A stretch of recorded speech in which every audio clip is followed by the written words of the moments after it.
चलिए, तो अब हम लोग 2 वेरिएबल पढ़ेंगे ना जी। लीनियर इक्वेशन का 1 वेरिएबल हम लोग कर लिए, लीनियर इक्वेशन का 2 वेरिएबल पढ़ेंगे। तो उसमें हम लोगों को ग्राफ का नॉलेज होना बहुत जरूरी है। तो पहले ग्राफ पढ़ लेते हैं। अभी मैंने आपको दिया y बराबर 3 का लाइन खींचने के लिए, ठीक है। देखते हैं कौन कौन खींचे हैं। अभी ऐसा है कि बहुतों को अगर हम पूछ लें कि 3, -4 ये पॉइंट, एक पॉइंट है P पॉइंट, और ये पॉइंट किस क्वाड्रेंट में है, किस चतुर्थांश में है, ये सब आप 9, 10 से पढ़ते आ रहे हैं, लेकिन बहुतों को नहीं पता। अभी हमने कहा कि y बराबर 3 का लाइन खींचिए, तो हमें 1 से 2 कॉपी में सही दिखा, वरना बाकी सब ऐसे ही दिखा। समझे? चलिए, तो इसको पहले हम सीख लेते हैं, इसमें बाद में आएंगे। इसको सीखिए पहले, y बराबर 3 का हम लाइन कैसे खींचेंगे ग्राफ में, ठीक है। इसको सीखिए। तो इसके लिए हम हमेशा, आप जानते हैं कि एक थ्योरम के टाइप से हम पढ़ाते हैं कि अगर आप उसको अच्छा से थ्योरी जानते हैं तो कोई भी मिलेगा तो आप बना लीजिएगा। ये नहीं कि हम y बराबर 3 सीख गए और 6 हमको खींचने नहीं आता है। तो उसके लिए देखिए, y बराबर हम c लेके चल रहे हैं, c for any constant number, चाहे प्लस में होगा चाहे माइनस में होगा। तो आप इसको बढ़िया से देखिए कि हम इसको ग्राफ पे कैसे बनाएंगे, ठीक है। ये x एक्सिस, ये y एक्सिस, इधर x डैश, इधर y डैश, ठीक है। ये हमारा यहाँ पे ओरिजिन होता है, जहाँ पे दोनों एक्सिस कट करता है उसको हम लोग ओरिजिन कहते हैं। हिंदी में इसको कहते हैं मूल बिंदु, है कि नहीं। सुनिए, अब ये जानता है सारे बच्चे कि इधर x राइट साइड पॉजिटिव होता है और लेफ्ट साइड नेगेटिव होता है, y ऊपर की ओर पॉजिटिव होता है, y नीचे की ओर नेगेटिव होता है।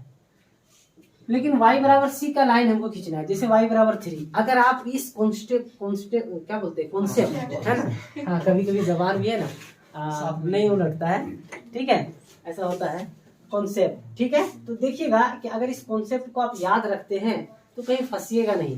y बराबर अगर c दिया है, चाहे 2 दिया है, चाहे 3 दिया है, तो आपको याद रखना है कि अगर जब y बराबर होगा तो x का पैरेलल होगा। इस लाइन क्या होगा, x का पैरेलल होगा, उल्टा याद रखिएगा। अगर y बराबर दिया है तो किसका पैरेलल होगा, x का पैरेलल। तो देखिएगा, क्या ये लाइन x एक्सिस का पैरेलल है? नो सर, है? नो सर, वही तो बोल रहे हैं, बोलिए ना नो सर। जवाब यस या नो में आना चाहिए भाई। जवाब पूछे, हम आपसे पूछे खाना खाएं, सर आज खाना सही नहीं बना। मैं बोल रहे हैं कि हम आपसे पूछे खाना खाएं, बोलिए नहीं या हाँ। अब पूरा राम कथा सुनाने लगे, पूरा हिस्ट्री देने लगे, तो नहीं पूछे हम आपसे। तो हम पूछ रहे हैं, क्या ये लाइन जो देख रहे हैं आप, इसको लाइन मान लीजिए मार्कर को, क्या ये एक्स एक्सिस का पैरेलल है? नो सर, ठीक है। तो एक्स एक्सिस का पैरेलल हम क्यों इस तरह समझा रहे हैं आपको, तभी ये याद रहेगा। y बराबर दिया मतलब एक्स एक्सिस का पैरेलल होगा। अगर यही चीज आप 9, 10 से इस तरह करके अगर पढ़ा रहता है, आपको पता नहीं शिक्षक कैसे पढ़ा या आप कैसे पढ़े, तो ये आप कॉन्सेप्ट अगर आपके पास होता तो आज भूलते नहीं। और नहीं तो अभी आप देख लीजिएगा, हम y बराबर 3 तो सिखा दे रहे हैं, लेकिन फिर एक ऐसा जगह पे आएंगे जहां पर आप फिर फंसिएगा, ठीक है। देखिए, तो y बराबर c है तो किसका पैरेलल होगा, x एक्सिस का। अब ये पैरेलल है x एक्सिस का, देखिए। हाँ हाँ, आप गलत हम नहीं बोल रहे, देखिए है ना, x एक्सिस का पैरेलल है। ये भी x एक्सिस का पैरेलल है ना। तो x एक्सिस का पैरेलल चाहे उससे ऊपर हो सकता है, नीचे हो सकता है, यहाँ भी हो सकता है, ठीक है। अगर वो पॉजिटिव है तो ऊपर जाएगा, अगर नेगेटिव रहेगा तो नीचे आएगा। आ रही बात समझ में। इसी चीज को हम लोग जब कोऑर्डिनेट ज्योमेट्री में पढ़ेंगे तो लिखेगा 5 यूनिट्स एबव, मतलब ऊपर जाना है, मतलब पॉजिटिव में, प्लस नहीं लिखा रहेगा, कहेगा 5 यूनिट्स एबव। तब आपको समझ में आ जाना होगा कि प्लस में क्या रहा है, समझे कि नहीं। तो इसी तरह आप जब एबव कहेगा तो मतलब y एक्सिस में रहेगा, बिलो कहेगा तो नीचे होगा y एक्सिस में। लेकिन अगर x एक्सिस का पॉजिटिव दिखाना रहेगा तब वो कहेगा 5 यूनिट्स राइट। नहीं समझ रहा है भैया, इसमें x एक्सिस में एबव और बिलो कहाँ आएगा, इसमें राइट और लेफ्ट ही ना आएगा।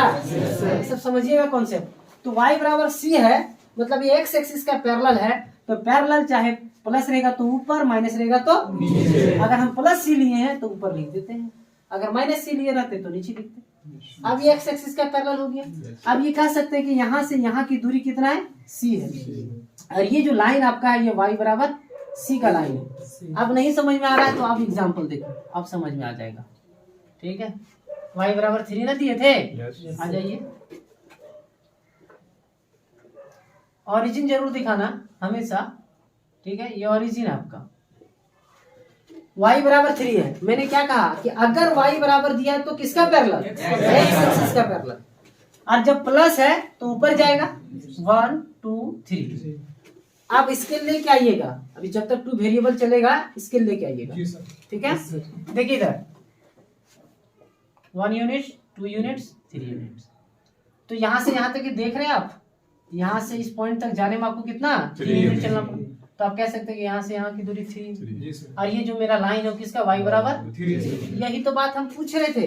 तो आप कोई टेढ़ा लाइन खींच रहा था इस पॉइंट से, कोई खाली पॉइंट दिखा दे रहा था, हम 3 ना थोड़ी ना पूछ, हम आपको कब पॉइंट कब दिखाते जब हम इसको ऐसे लिखते 0,3 नहीं, तब ने आप पॉइंट दिखाते भाई।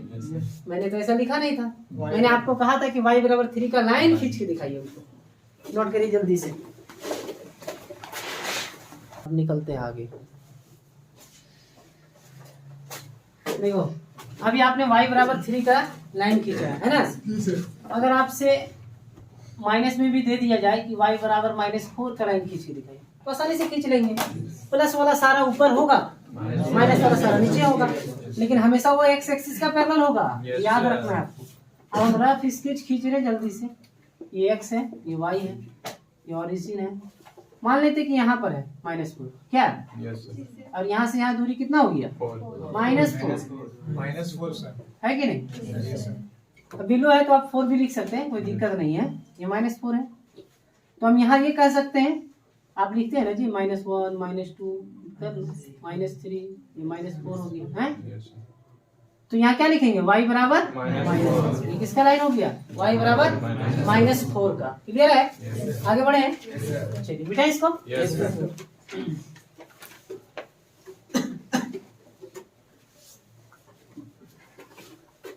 अब सुनो, अगर मान लो कि x बराबर c दे दे तो नहीं बनाएगा, आसानी से बन जाएगा। इसका पैरेलल y का उल्टा याद रखना है, ठीक है, कि x बराबर c है तो किसका पैरेलल होगा y एक्सिस का। पैरेलल समझते हैं हिंदी भी समानांतर समझते हैं, पैरेलल का हिंदी हुआ समानांतर। वो हाँ, वो दोनों रेखाएं जिसको अनंत रूप से बढ़ाने के बाद एक दूसरे को कहीं प्रतिच्छेद ना करता हो, इसी को हम लोग पैरेलल लाइन कहते हैं, है कि नहीं, समांतर रेखा कहते हैं। ठीक है, सुनिए, ये हमारा ओरिजिन है, x बराबर c है, किसका पैरेलल होगा y एक्सिस का। तो प्लस में है तो इधर दे दीजिए, ठीक है, और यहाँ से यहाँ की दूरी कितना होगी c, तो ये हो गया x बराबर, ये हो गया आपका x बराबर c का लाइन। क्लियर है। तो अब x बराबर 2 3 -2 दे दे तो आपसे आसानी से बन जाएगा। प्लस रहेगा तो इधर, माइनस रहेगा तो क्लियर है। बेटा इसको चलिए आप एग्जांपल खुद से घर पे करना है। अब वेरी वेरी इंपॉर्टेंट, हमको x बराबर 0 का लाइन खींच के दिखाइए आप लोग। x बराबर 0 का लाइन खींचिए जरा। हमने आपको कहा था कि भाई x बराबर दिया रहेगा तो y का पैरेलल हो, किसका पैरेलल, y का एक्सिस का पैरेलल होगा। अगर x बराबर दिया है तो y एक्सिस का पैरेलल, दिखाते हैं y एक्सिस का पैरेलल। आप पैरेलल का मतलब नहीं समझिए, ये x एक्सिस है, ये y एक्सिस है, और ये ओरिजिन है, x बराबर 0। हम इसीलिए c लेके चले थे, प्लस माइनस कोई भी नंबर हो सकता है 0 है। देखिए x एक्सिस का पैरेलल है तो x बराबर 0 तो y एक्सिस का पैरेलल, क्या ये लाइन y एक्सिस का पैरेलल नहीं है? है तो आप लोग यहाँ लाके बिंदु दिखा रहे हैं भाई, तो ये तो ओरिजिन है। हमने थोड़ी ना पूछा ओरिजिन कहाँ है, मैंने कहा कि आप x बराबर हमको 0 का लाइन खींच के दिखा, यही पूछे थे। अब लिख लीजिए, थोड़ा बढ़िया से लिखिएगा। ये देखिए बड़ा लाइन है, हम इसी पे दिखा रहे हैं, थोड़ा मोटा करके इसको यहाँ से रुकिए। x बराबर 0 का ये ग्राफ हुआ। अब y बराबर 0 देके बेइज्जती नहीं कराएंगे, तो बना लेगा, है कि नहीं, बना लेगा ना। तो बनाइए, इसको लिख लिए हैं। हाँ, तो खाली पॉइंट आप दिखाए ना, लाइन नहीं। अच्छा यहाँ से यहाँ तो नीचे तक एकदम छोटा कर दिए थे ना, जो दिखा नहीं था वो। चलिए ठीक है, तो समझे कि नहीं। ये देखिए अच्छा से दिख रहा है ना आपको लाइन, तो आपका दिख नहीं रहा था सही, इसीलिए समझे?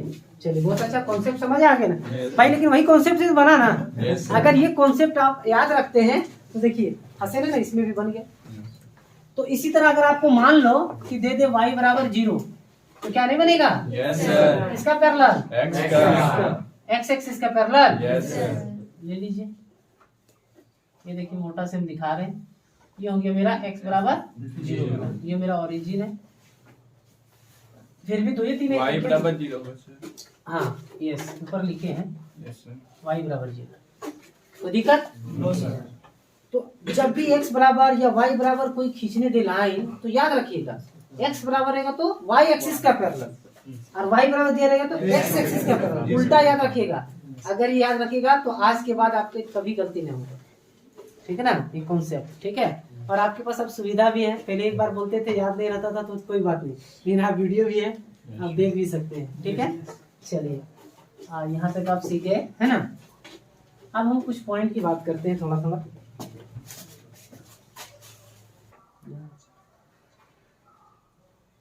देखिए, इसको भी आपको जानना जरूरी है, ये आपको कोऑर्डिनेट ज्योमेट्री तक काम आएगा, समझे कि नहीं?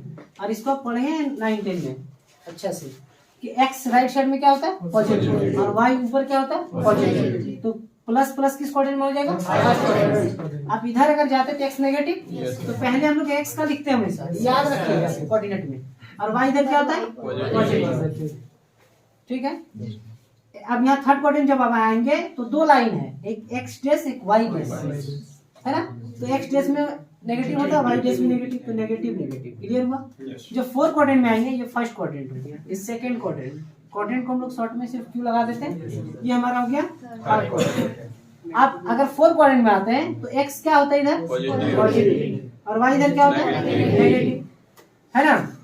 यही अगर कोई बच्चे हिंदी से पढ़ते हैं तो वो इसको कहते हैं प्रथम चतुर्थांश, द्वितीय चतुर्थांश, तृतीय चतुर्थांश, और चतुर्थ चतुर्थांश। ठीक है, तो इसका भी कॉन्सेप्ट होना चाहिए। क्योंकि आपको अगर मान लीजिए कि दे दिया कि 3, ये पॉइंट किस क्वाड्रेंट में है, और ऐसा सवाल आपके पास 9-10 में था जी, एनसीईआरटी पढ़े होंगे तो, खास करके अब एक्सरसाइज हमको याद नहीं है। तो ये पॉइंट किस क्वाड्रेंट में हो, तो देखिए पॉजिटिव नेगेटिव है ना, तो पॉजिटिव नेगेटिव कहाँ दिख रहा है? आ रही बात समझ में? तो इसका भी कॉन्सेप्ट आपके पास होना बहुत जरूरी है। ठीक है, उम्मीद करते हैं कि समझ में आ गया होगा। नहीं क्लियर है ना? चलिए ठीक है।